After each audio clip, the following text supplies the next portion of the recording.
Hola, como bien sabemos, la historia oficial de este país ha sido escrita durante casi 40 años desde la violencia de un golpe de Estado por los vencedores de nuestra llamada guerra civil, que fue eso y mucho más.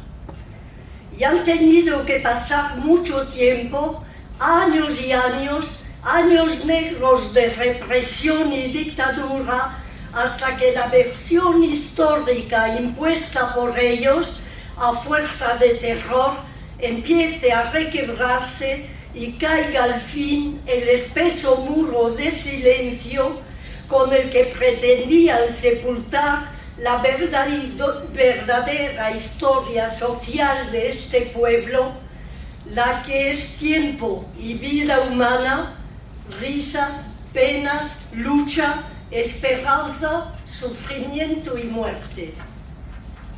Y de eso precisamente quiero hablar, de nuestra historia social, la más reciente, de una epopeya escrita por hombres y mujeres anónimos cuyo nombre no figura en la historia oficial, aunque sean ellos su esencia misma. Hombres y mujeres de España que han vivido la historia en su dimensión más trágica. Unas páginas aún sin explorar que hablan de exilio, de campos de concentración, de resistencia, de cárceles, de tortura y de muerte. De un pueblo digno en lucha por su libertad.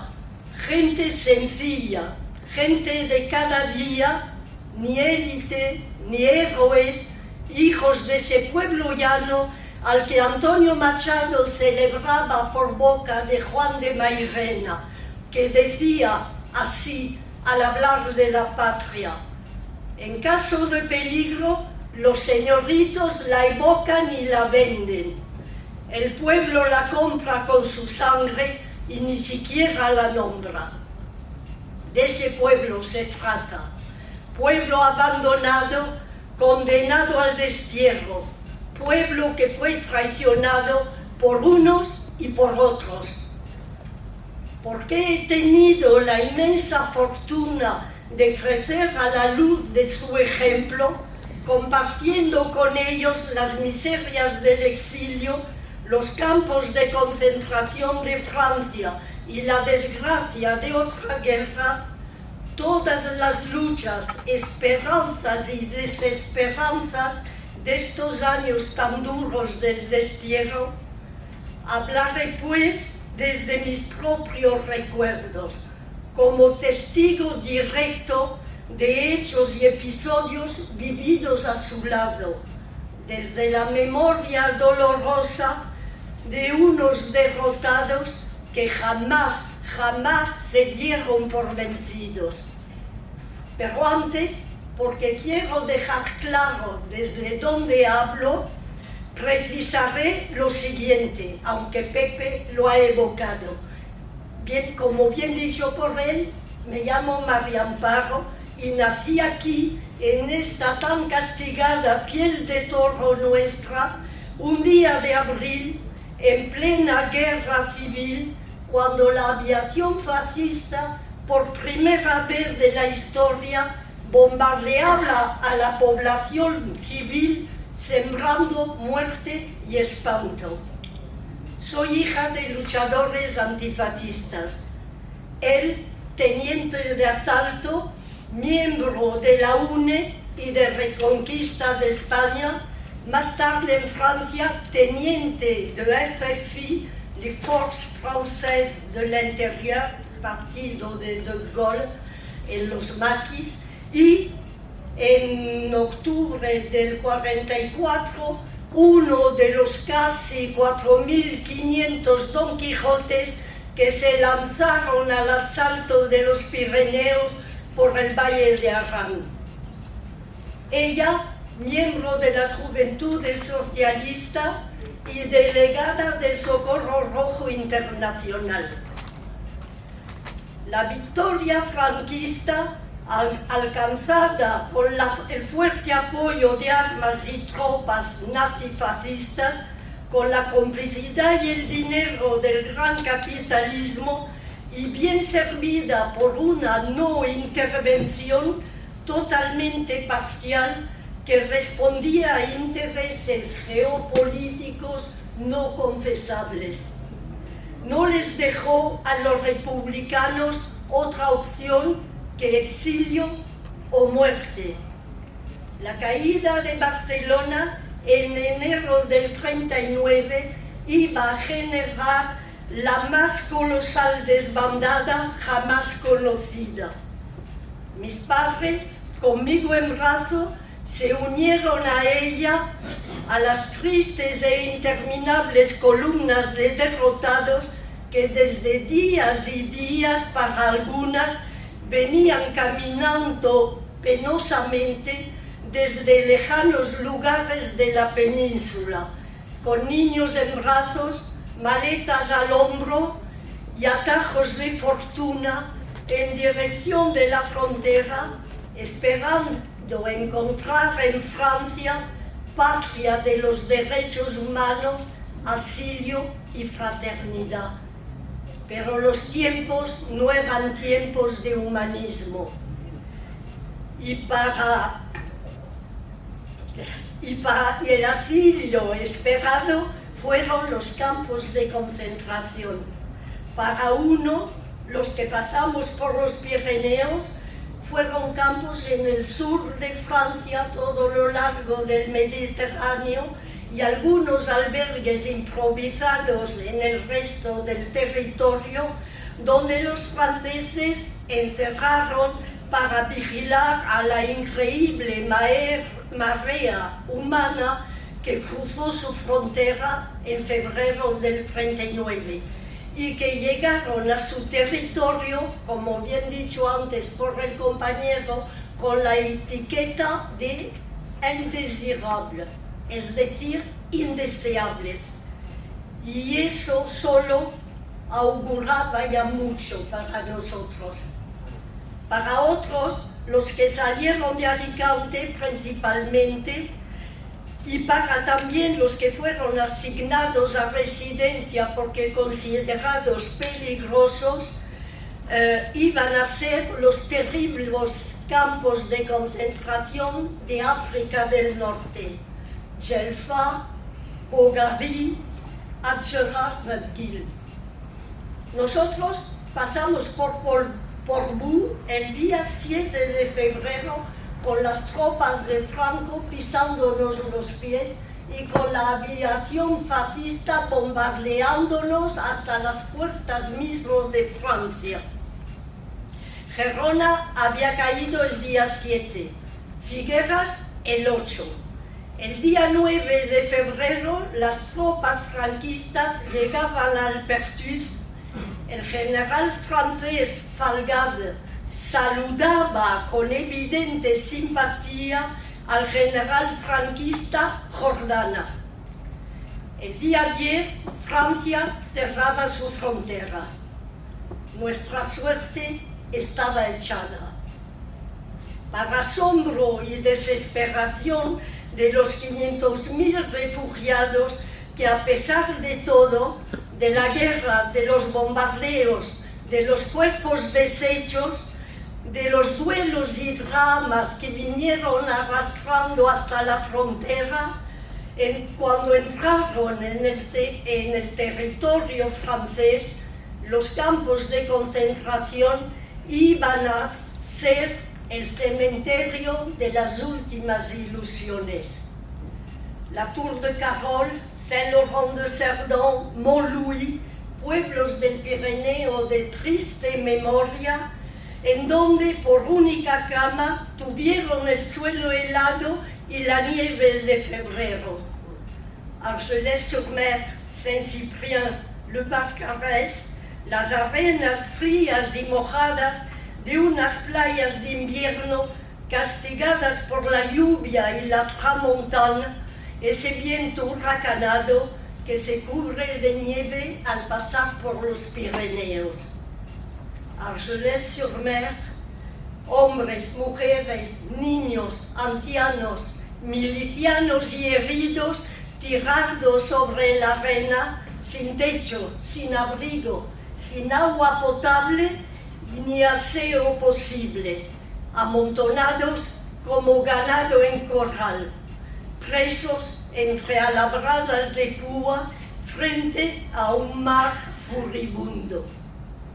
Desamparo, miseria y dolor.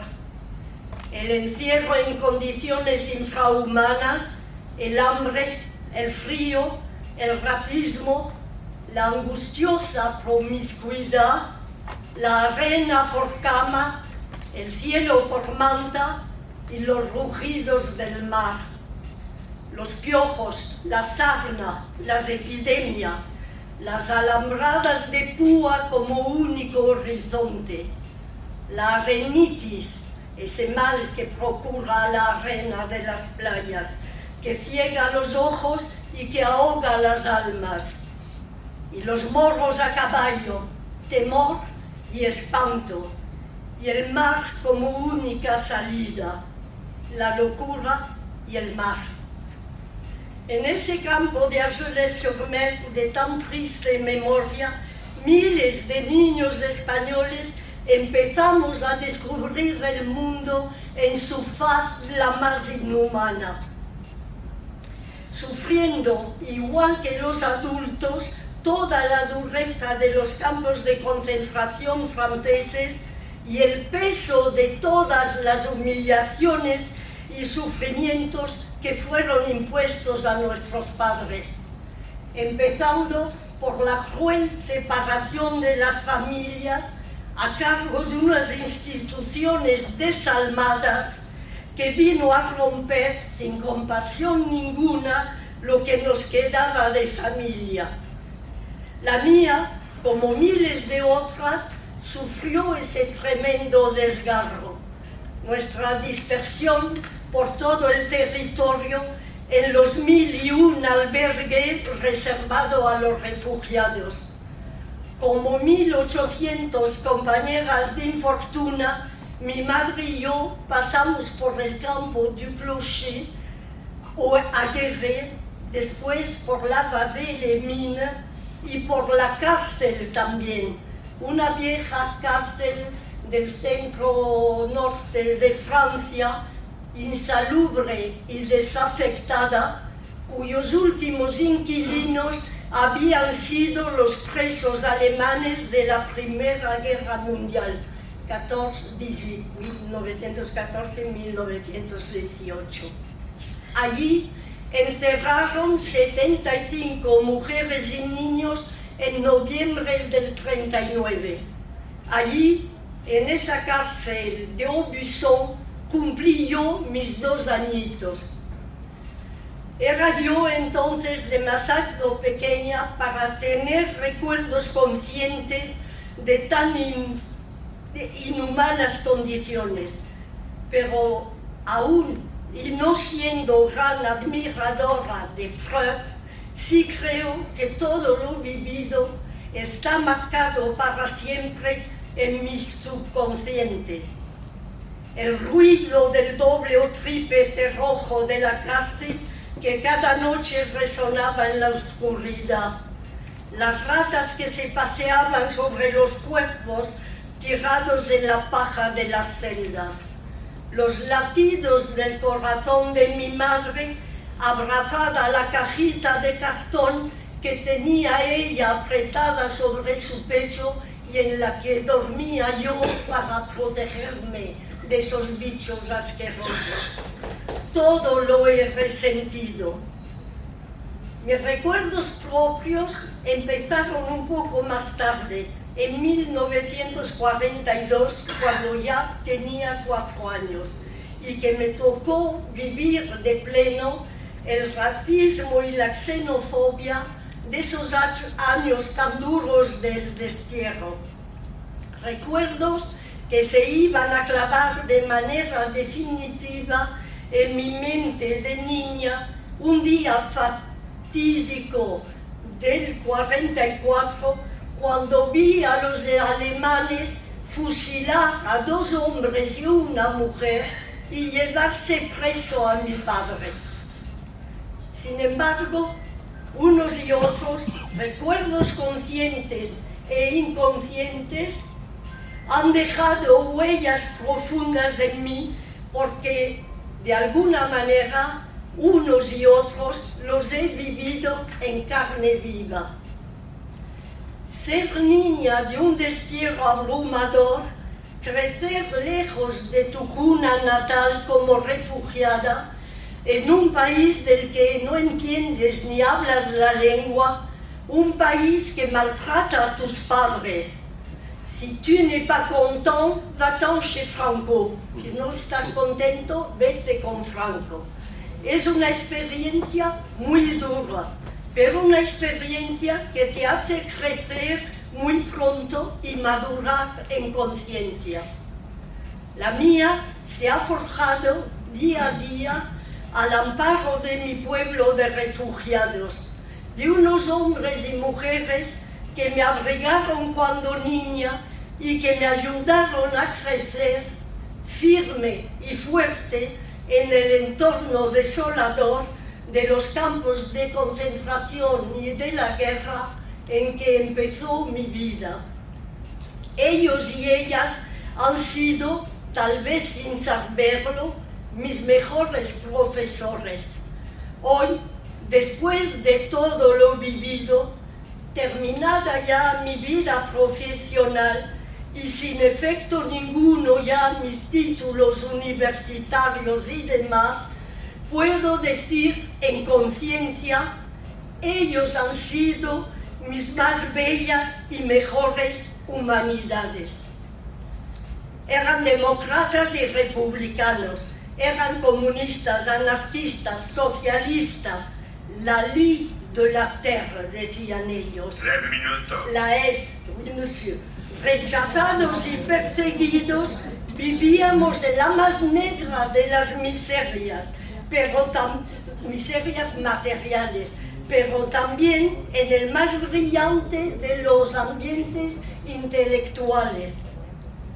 Con qué deleito escuchaba yo en el secreto de alguna mísera habitación las discusiones que alimentaban sus tertulias nocturnas. Me nutría del contenido de sus relatos, escarbaba las ideas, medía contradicciones, confrontaba el contenido de mis lecturas de lo aprendido con ellos. Así, escuchando y aprendiendo con espíritu crítico, fue construyéndose poco a poco mi propia personalidad a la luz de los valores republicanos que supieron transmitirme. Todo lo que tuviese por tema España me apasionaba. Todo lo que venía a confirmar la justeza de sus ideas me llenaba de felicidad. No éramos los diablos rojos, la turbia extranjera, l'armée de l'anarchie et du crime international, como publicaba cierta prensa. Qué justas sonaban para mí las palabras que pronunció Albert Camus en una conferencia de sostén a los republicanos. La guerre d'Espagne nous a appris que l'on peut avoir raison et être vaincu. La guerra de España nos aprendió que uno puede tener razón y ser vencido. Palabras en resonancia con las que pronunció Unamuno en Salamanca frente a Millán Astray. Venceréis, pero no convenceréis. Palabras que juntos con las que mi padre me dijo un día de tristeza desde lo más hondo de su sentir: no te rindas jamás, hija. Iban a ser el mejor y más rico alimento para forjar una conciencia, adoptar posiciones futuras que me permitieron ocupar sin vacilar el que era mi sitio en la sociedad. nada es casual. Si estoy aquí hoy, es en memoria de ellos y ellas, de los refugiados de mi infancia, guerrilleros, luchadores indomables, cuya gesta se inscribe ampliamente y en dignidad en estos siglos de luchas populares antifascistas. Pero ¿cuánto tiempo tardará aún España en cumplir las normas que los derechos humanos impone a todo Estado de Derecho? ¿Cuánto tiempo aún antes de que la historia se escriba tal y como fue y que os den en ella al fin el sitio que os corresponde? Vosotros, los olvidados, fuisteis precursores de la lucha antifascista en Europa, en España primero y a continuación en todos los frentes de la Segunda Guerra Mundial. 9 años de lucha contra la bestia inmunda para la libertad de una Europa ingrata que os dejó tirados. Para mala conciencia de ella, hombres como Roll Tanguy, como el capitán Dron, con los que combatisteis en la deuxième B du general Leclerc, para la liberación de París en particular, hombres que os conocían bien, ensalzaron vuestro valor y vuestro coraje, demostrando así claramente la deuda pendiente que Europa tiene aún con vosotros.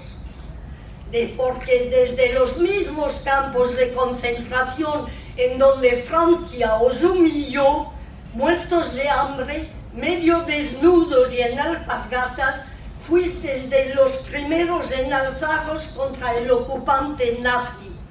60.000 refugiados españoles integraron la lucha armada en los frentes y los maquis de la resistencia. ¿Cuántos alistados por fuerza en GTE, Groupement de Travailleurs Étrangers? ¿Cuántos en los batallones forzados de marcha, en el muro del Atlántico, en la línea Maginot? ¿Cuántos en ingresar la MOI, le FTP, le FFI? ¿Quién para decirlo? ¿Cuántos sacrificados en la Poche de Dunkerque? ¿Cuántos deportados a los Stalags y demás campos de exterminio nazi? ¿Cuántos y quiénes? ¿Lo sabe España? En Mauthausen sabemos por vías otras que estatales que murieron unos 5.000 españoles. Pero, ¿y en los otros campos? En Ravensbrück, en Ovisch, en Buchenwald, en Bützen. ¿Puede España decirlo? Lo cierto es que los refugiados españoles tuvieron el triste privilegio de ser el primer grupo de deportados el 1 de agosto del 40 en el llamado Tren Fantôme que salió de Angoulême, que dejó un montón de hombres y de jóvenes de apenas 13 años en el campo de exterminio de Mauthausen y que siguió su repartición humana pasando por Ravensbrück, en donde dejó unas cuantas mujeres, y continuó después hasta la frontera española, hasta Irún, en donde les estaba esperando la Guardia Civil, los falangistas y los reformatorios de triste memoria. 80 años después, ¿en dónde están las listas oficiales con nombres, fechas, lugares, circunstancias y demás datos que permitan al Estado responder de sus ciudadanos como es su obligación legal, que además de obligación legal es también su deber moral?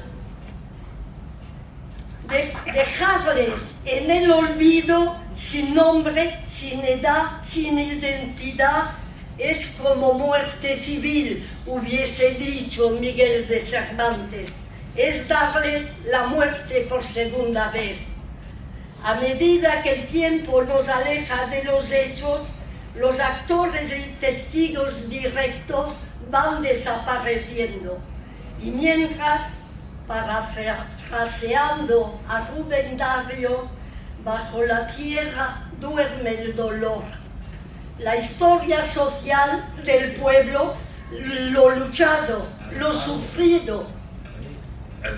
D'accord. Alors, lo que quería decir es que mientras van apareciendo